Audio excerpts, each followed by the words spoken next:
मैं आपके सामने कहानी प्रस्तुत करने जा रही हूँ जिसका जिसका विषय अहंकार है।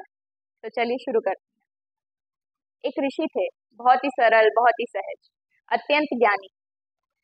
उनके पास दूर दूर से शिष्य पढ़ने आते थे।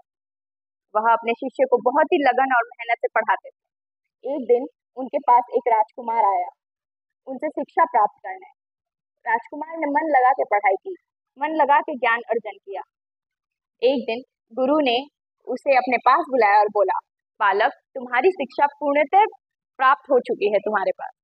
अब तुम अपने इस शिक्षा का और ज्ञान का तुम अपने और दूसरों का भला करो। अपने राज्य में इसका इस्तेमाल करके तुम दूसरों का बहुत भला करो। ज्ञान जब राजकुमार ने गुरु दक्षिणा देनी चाहिए तो गुरु ने बोला, अगर तुम मुझे गुरु दक्षिणा देना ही चाहते हो तो मुझे ऐसी चीज ला के दो जो पूर्णतः व्यर्थ हो। तो बालक ने बोला, ये गुरु ने मुझसे क्या मांग लिया? गुरु मांगते तो मैं उन्हें कुछ भी दे सकता था। आसपास कितना कुछ है व्यर्थ देने को, भेंट में देने को। तो बालक ने सोच ही रहा था, वो आगे बढ़ा। आगे बढ़ के उसने मिट्टी को देखा और बोला, अरे मिट्टी तो बहुत व्यर्थ है, मैं उसे दे सकता हूँ गुरु को। जैसे ही उसने मिट्टी को हाथ लगाया और बोला कि मैं मिट्टी को दे सकता हूँ, तब मिट्टी बोल पड़ी, बोली, ठहरो मनुष्य, या तुम क्या क्या कह रहे हो? मैं तुम्हें व्यर्थ कैसे लग रही हूँ? तुम्हारे खाने पीने से लेकर तुम्हारे पोषण तक मेरा ही हाथ है। मैं तुम्हें खाना और ये विविध रंग, रूप, गंध, सुगंध मुझसे ही आता है, तो मुझे व्यर्थ कैसे समझ सकते हो? गुरु बालक सोच में पड़ गया और बोला, और आगे बोला और चल गया।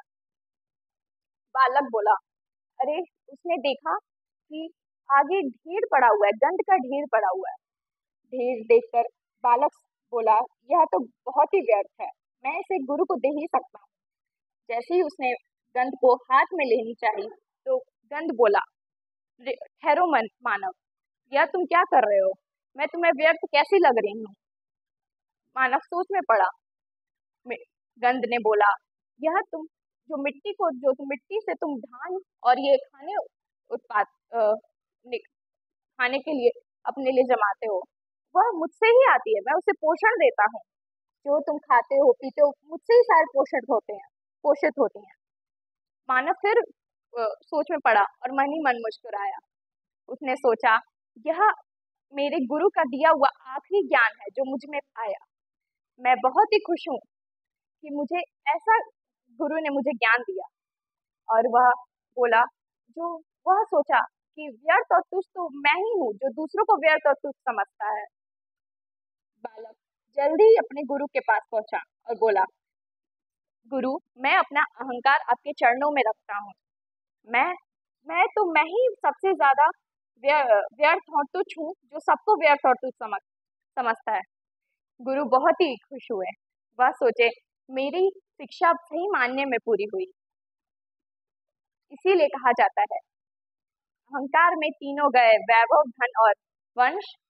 नहीं मानो तो देख लो कौरव, रावण और कंस। धन्यवाद।